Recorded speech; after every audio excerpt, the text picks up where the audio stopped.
Hello YouTube and welcome back to another Dare to Game video. Today we're playing Red Dead Online and we're doing another top 5 outfit guide, and today it's going to be for outdoorsmen just in general, so hunters and trappers. So we're going to be doing top 5 hunter/trapper outfits. And so this is a very broad category, and I think this one especially comes down to personal taste because a lot of people are just going to slap on a bunch of furs, or some people will just prefer something to look real dirty and rustic, and some people will obviously not care at all and just hunt in whatever they want. But I've designed 5 outfits that I think actually look pretty dang good and fit the theme and kind of realistically look like someone who would spend their life in the outdoors, whether that's hunting, trapping, fishing, or, I don't know, surveying the wilderness, whatever it may be. This guide should show you 5 different outfits that really fit the outdoorsman theme. So let's just start it off with the first one. So here we have our first outfit, and I think this one is pretty stereotypical for what a lot of people would think of an outdoorsman. It's got the leather fringe jacket, you know, kind of matching pants, outdoorsman looking belt, all that sort of stuff. But I just think it looks really nice. So let's go through the items that make up this outfit. So we start off with the dark brown military scout hat. Then we have the iconic row jacket, which was added with Quick Draw Pass 2. So if you don't have this, unfortunately, you're going to have to use something else. But if you have it, then that's the jacket for this outfit. Then for the shirt, we're using this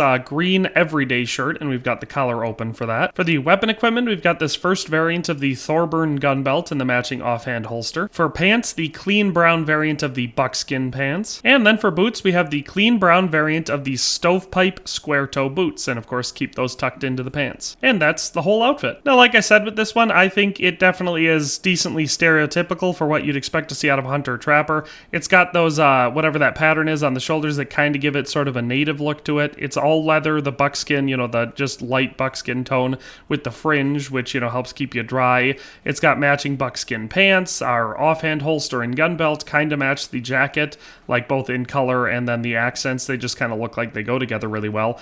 And the hat kind of just polishes it off. I kind of like to think of this one as a military supply hunter. So back in the West, one of the jobs in the army was a hunter. And so they had people that were specifically, that's all they did. They went out and, you know, shot animals, cleaned them, brought them back in, and that's what the army ate. So this is kind of where I'm coming from with that one. That's why I like having the military scout hat. So that is the first outfit. Let's move on to the second one. And so here we have outfit number 2, and I think you'll agree that this one definitely looks a lot different. So this is a good indication that this video will be decently varied. But I think it looks pretty nice, and I was able to utilize some more unique pieces of clothing that I don't normally use in my outfits. So let's just go through it one piece at a time. So for the hat, I've chosen to use the Steed hat, and now this is a unique hat that I believe we got with Outlaw Pass 3 or 4, maybe it was 5, I can't remember for sure, but it's just, in summary, it's something that you can't just get at any point. So if you don't want to use this hat or you don't have it, then the feathered flop hat is a good alternative, but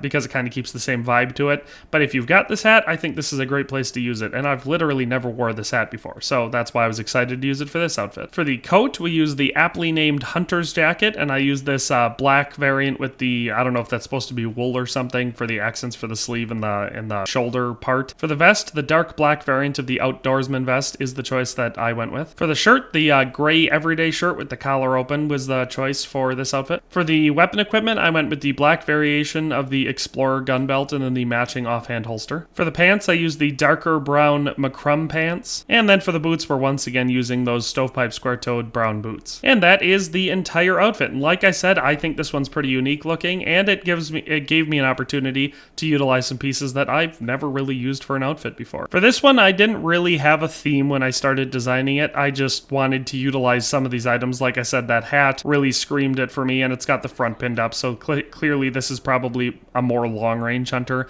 maybe a buffalo hunter, because typically when you've got the hat pinned up like that, it's so you can use a scoped rifle, so you know your eye is unobstructed. And it's also got a pretty nice jacket, so like I said, I don't really have much of a theme for this one. I just thought it looked really nice, and especially when you're considering the the whole hunter vibe to it. So that is hunter outfit number 2. Like I said, I think it looks pretty cool and very unique. But let's move on to the third hunter outfit that I've got for you today. So here we have hunter outfit number 3, and now this one I have a name for. I call this one the Kentuckian, because that's kind of the theme I was going for. But I really like the way it turned out. So let's go through the items that make up this outfit. All right, and so starting off with the hat, which is probably the most difficult part of this outfit, we have the Flixton hat, and this is a hat that you have to turn in perfect skunk carcasses to Gus to get, so you have to turn in, I think it's just one per hat. So you turn in a perfect skunk carcass, and then you're able to buy this hat from him. So I went with the plain skunk, the black and white variant for the hat. Any of the hats you can get from him would work, but I like the skunk one the best because we don't have a real good raccoon one, and the skunk is probably the next best after that. So that's the hat I went with. For the neckwear, I did decide to give this guy a neckerchief, and I went with the darker tannish yellow one. For the coat, I went with one of my favorite coats in the game, and I went with the Benbow jacket, and I did the buckskin sort of darker tan variant.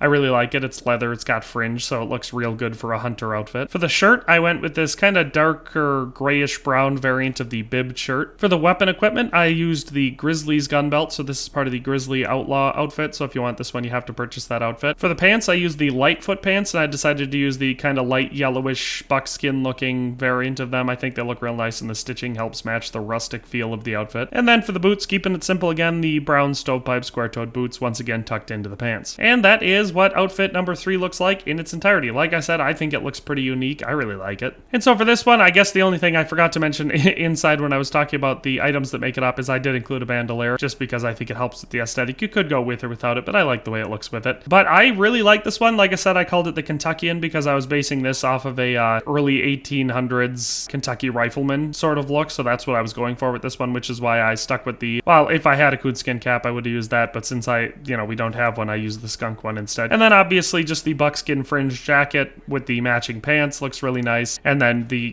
darker bibbed shirt underneath. I think the outfit looks really, really nice, and it obviously screams outdoorsman. So that is outfit number 3. Let's move on to outfit number 4. So here we have hunter outfit number 4, and yet again, this is another one that I really like. So let's go through the items that make up this one at a time. So starting it off with the hat, we have the brown Kerrigan hat, and I don't know if there's much to say about it. I just really like the way this one looks, and I think it matches the outfit really well. For neckwear on this one, I just used a real simple red narrow neckerchief. For the coat, I used the Glenwood coat, and I used the light yellow variant. Now mind you, this is one that does cost gold, like gold bars to buy, and you get this from Gus. I really like the way it looks. I think it looks super cool and matches the outfit really well. For the vest, I use the dark brown sheepskin vest. Now again, this is a item that costs gold, so if you don't want to use this, you could use the buckskin vest or the outdoorsman vest, but I really like the way the sheepskin vest looks with it. For the shirt, I went with the black everyday shirt. The color of the undershirt doesn't matter a ton. I just wanted one that was a little bit darker because I think it contrasts with the outfit better. For the gun belt, I went with this medium brown variant of the Goodman gun belt and did not do an offhand holster. I just like the way it looks with the outfit. Then for the pants, I went with the yellow-ish Lawncliffe pants because they, well, obviously you can see they match the jacket really well. I wanted to do these pants with this jacket, and so I picked a color that matched, the two together really, really well, and so that's why I got these. Again, these are something you get from Gus. With these ones, I believe you have to turn in a perfect either buck carcass or buck pelt,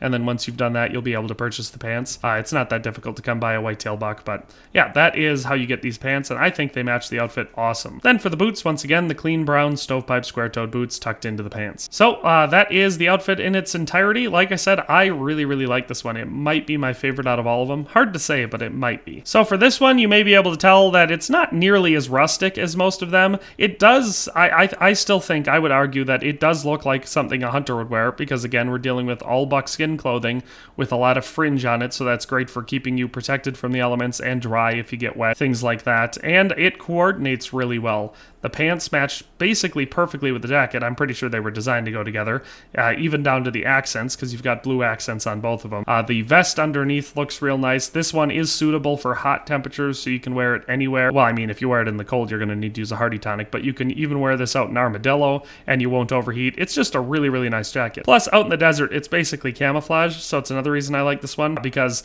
it's pretty hard to spot someone when they're wearing this outfit out past Armadillo or Tumbleweed. Yeah, that is outfit number 4. Let's move on to the 5th and final of my hunter/trapper outfits. So here at number 5, we have to have our stereotypical cold weather hunting outfit. So this one is going to be obviously more suited for the grizzlies and up in Ambarino, around Coulter, all that sort of stuff. Now, I could have gone with a white theme, but I didn't. I wanted this one to look basically like a grizzly bear. So that is how I designed it. So let's just go through the items that make up this one at a time. So for the hat, I went with the Sabole hat, and really you could use any color you want. I have all of them, so I spent a decent amount of time deciding which one I wanted to do.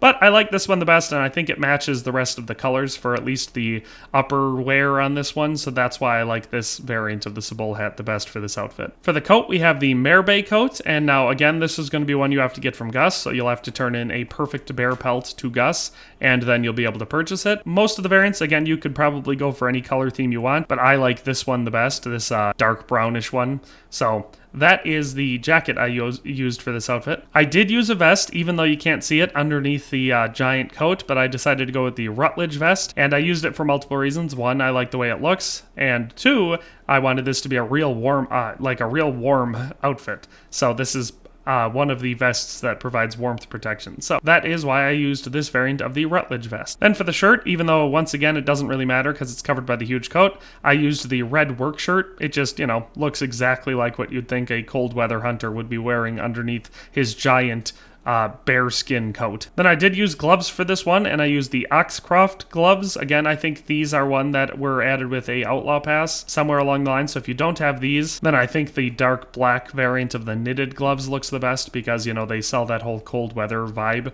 but the Oxcroft gloves are the best if you have them. Then for gun belts, we're going to be using this variant of the Thorburn gun belt and the matching offhand holster. And for the bandolier, we're going to be using the Tanguma double bandolier, and I like using this dark reddish brown variant because, it just matches the color theme for the outfit. Then for pants, we're going to be wearing the brown buckskin pants. And on top of those pants, we're going to be using the Heathland chaps, and we're going to be using this darker brown variant of them. And then finally for boots, we're going to be using the Katora boots, and I'm once again going to be using the reddish brown variant. And so all put together, I think it makes a really, really nice looking cold weather hunter outfit. So like I said, you can see with this one, I was going for a specific theme. All the colors match pretty well. It definitely looks like something that would keep you super warm in cold weather, and I think it looks awesome. The double bandolier was a choice that I went back and forth on. I think it makes it look really cool. Plus, I assume you're going to have some sort of a large rifle, and it makes sense to be wearing a bandolier because you wouldn't want to be fishing around in your pocket for bullets, when you've got this much stuff on, because